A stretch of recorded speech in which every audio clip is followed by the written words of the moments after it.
How's it going, guys? Luis here, and it's the end of 2016, which means everyone is fighting over which game deserves Game of the Year. And here's my little entry into that little argument. This is by no means, definitive fact. This is my opinion, and these are games, of course, that I've played before. Haven't played every single game that came out this year, so by chance, if there's a game that I didn't nominate for a certain category, probably I didn't play the game before, and I might play it later on in the future. So instead of yelling at me for it, recommend me that game in the comment section below. But without further ado, let's get started with the games that deserve recognition for the best story. Uncharted 4 was released back in May 2016 on the PlayStation 4. It was the final chapter of the critically acclaimed Nathan Drake saga that told the story of a treasure hunter gone family man as he tries to adjust from a life of dangerous expeditions to a normal loving husband. Throw into this mess finding your long presumed to be dead brother who is trying to get you back into the life of treasure hunting for one last new adventure. Although we may never find out what truly happened between Naughty Dog and Amy Hennig when she left development of Uncharted 4, there's no doubt that both parties helped contribute to a great ending to a great series. Inside has you take on the role of a little boy in a red shirt trapped within the walls of a giant factory. In this factory or facility, humans are being experimented on with mind-control devices that strip them of their own free will. As you explore the factory and offices of this place, you learn what exactly is going on and what it all means, and more importantly, what it really means for you as a person and what the story means to you overall. Firewatch has you play as Henry, a rookie at the Shusho National Forest who works as a fire lookout. The story is driven entirely by the conversations between Henry and his supervisor Delilah. Your conversations with Delilah, though, are done entirely over a two-way radio that still somehow manages to convey all the emotions and sarcasms of both the characters, as if I was really speaking to one of them right in front of me. What makes the game's story truly great is the talent of the voice actors and the writing to properly engage the player in the conversations that truly do feel lifelike, feeling connected to the characters that you don't even see in front of you. I get truly sad when I have to talk about Titanfall 2, not because it's a bad game, but because it did so many great things and sadly didn't get the recognition in the public for it. One of Titanfall 1's biggest critiques was the lack of a proper single-player mode, and Titanfall 2 didn't just deliver a story mode, but delivered a great one at that. Take on the role of Jack Cooper, an inspiring pilot who's thrown into the deep end of a war between the militia and the IMC. Battlefield 1's story is actually a collection of smaller stories all depicting the lives of people across the world during World War I. You dive into 6 chapters, each detailing different parts of the war. Throughout the game, you'll experience the harsh reality of what real soldiers had to go through in France, Italy, Turkey, and Mesopotamia. For best story, I'm definitely giving it to Uncharted 4, one because it was a great series overall, but more importantly, it gave it a justifiable ending to a great series already, and I'm happy with the ending we got with Uncharted 4, and I'm more excited to see more of the deeper roots of the series with the upcoming DLC.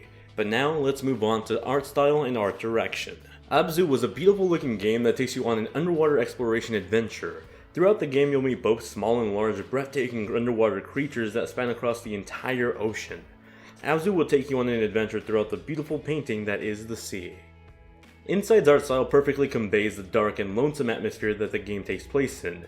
While you're exploring the dark depths of this experimental facility filled with zombie-like bodies, the monotone art style and graphics only make the game more melancholy and really gives it that tone that it deserves. The Last Guardian definitely isn't the most realistic looking game out there, especially since it started development as a PS3 game. However, its art direction is beautiful. The architecture of the ancient ruins and the caves throughout the game, along with the attention to detail to each individual blade of grass and feather on Trico, makes The Last Guardian one of the best looking games of this year. Now those are my nominees for visual style, but I'm going to have to give the award to Inside. Not because it's the best looking game, but because its art style really did a great job and helped deliver the impact of the story it was trying to tell. It really gave it that melancholy feel that the story really deserved and really needed to help deliver that final impact on what it left on the player. Now with that said, let's move on to music and sound design, although this is going to be a little bit harder to describe as it's something you really need to just hear. Once again, The Last Guardian is on the list because along with its pretty visuals, it has one of the most moving scores in a video game this year. The original score is orchestrated and choreographed to match some of the most moving scenes in the game. It's a lovely set of songs you really do have to listen to. Final Fantasy 15. Just like The Last Guardian, Final Fantasy 15 had a long development cycle, but also had one of the most beautiful pieces of music in a video game. Everything from the orchestrated battle themes that kick in when you're hunting, to the cover of Stand By Me by Florence and the Machine. Final Fantasy 15's soundtrack is a work of art. Now I'm not usually the one to be into loud metal guitar music, but goddamn Doom's soundtrack is fantastic. Everything from the heavy metal guitar riffs to the solo drum pieces, Doom's soundtrack gets your heart racing, ready to kick demon ass from hell. I got to hear the soundtrack live at the Game Awards this year, and my ears are still trying to recover from it. So as far as music goes, Final Fantasy 15 takes it for me. It just had a really good moving piece for all the battle themes, and even though the story wasn't the greatest story ever told, the music I think really fit into that story, and really the battle themes were just something that got hooked on me, especially that cover of Stand By Me. I still listen to it every day pretty much. Now a lot of indie games come out pretty much every single year, but here are the most notable ones for me in 2016. Inside comes from the creators of Limbo, that has you explore a science facility experimenting on zombie-like bodies with mind-control science. Exploring the facility, you'll uncover shocking and disturbing realizations that will truly have you question the entire game. Oxenfree is a 2.5D adventure game that has you mainly play as Alex, who goes on an adventure with her friend Ren and her stepbrother Jonas to the abandoned island Edwards Island. The game has you solve puzzles that have you play out conversations with speech bubbles. It's a brilliant coming-of-age story that I highly recommend everyone tries out. Owlboy takes you on a 10-hour adventure playing as Otis, a young boy with the basic talents of flying, rolling, and spinning. To progress your story, however, you must team up with allies with unique abilities to take on enemies and get through dungeons that without their help you just wouldn't be able to survive. Stardew Valley is a life simulation game that combines elements of farm simulator with an RPG. You play as a custom avatar that inherits a plot of land from their grandfather in Stardew Valley. There's plenty of activities to do like fishing and crafting, and people to meet that can eventually become full-on relationships that lead into marriage. Basically, if you wanted to play a new exciting Harvest Moon game, this is what you've been waiting for. And with all that said, I'm going to have to give the award to Stardew Valley for becoming one of my most recent additions since I finished college this past week. Stardew Valley is freaking fantastic, it's a big addiction, and although I do recommend it, I sort of forewarn you, if you want to get anything done in the next couple of weeks, don't play Stardew Valley, it's going to kill your productivity. Now we've had a lot of video game shooters this year, but here are the 4 that stood out to me the most.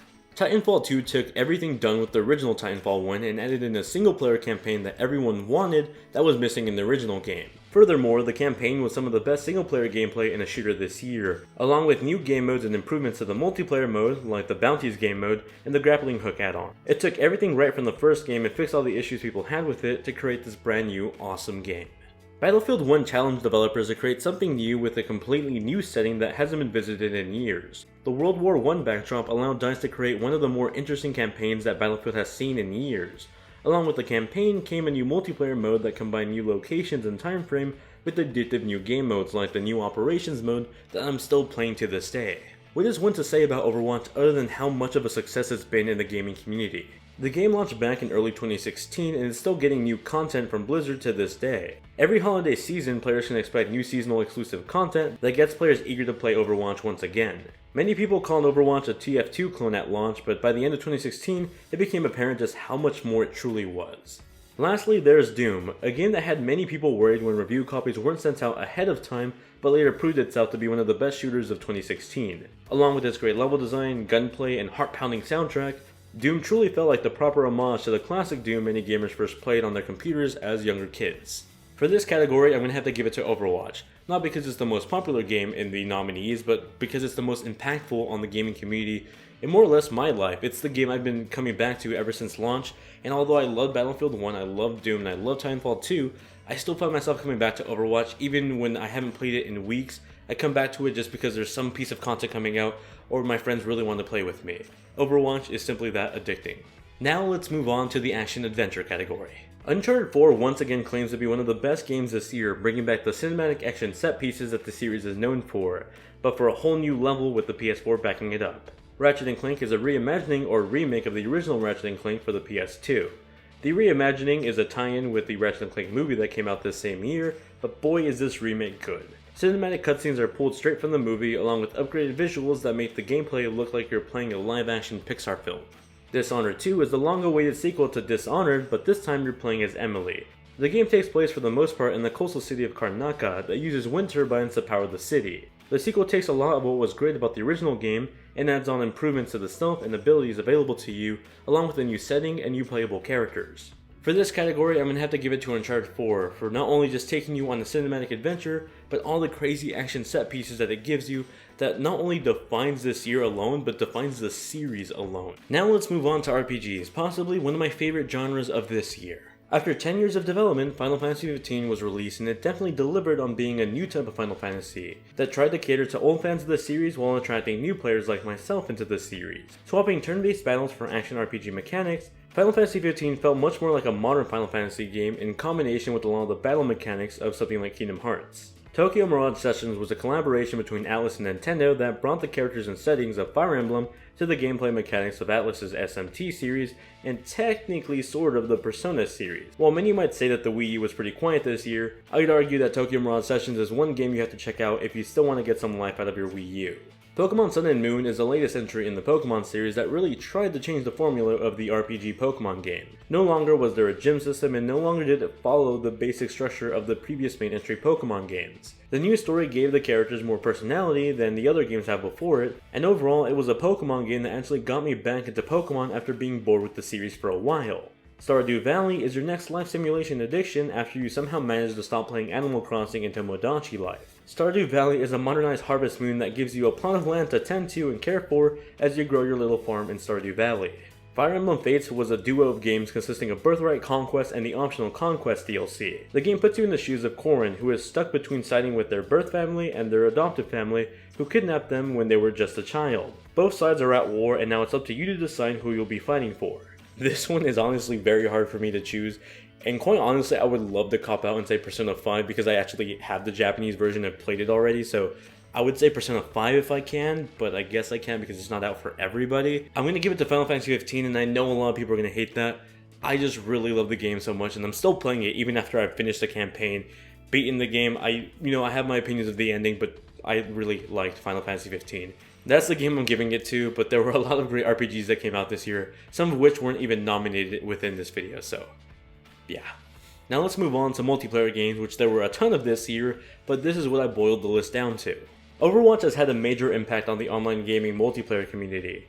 Just like Splatoon did last year, Overwatch continues to release new content and incentives that get players back into the online matchmaking, and it's helped the game grow way past what anyone thought the community would grow into.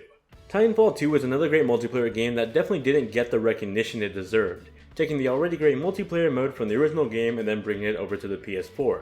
Respawn even added in new game elements like the grappling hook that made the combat even faster than it already was, while adding in new fun game modes like bounties. Lastly, Pokemon Sun and Moon brought back the fun competitive nature of the Pokemon games with a brand new world to explore, and more importantly, new Pokemon and Pokemon forms that added on to the metagame of the online competitive scene within the series. Again, I'm going to have to give it to Overwatch because of its great addicting gameplay and just how well it's progressed since its launch. In terms of the community, it's still just as active as it when it launched as to right now. So here we are at the very end, Game of the Year. I boiled down the list of these 4 games and well, here they are. Doom, Uncharted 4, Overwatch, and Titanfall 2.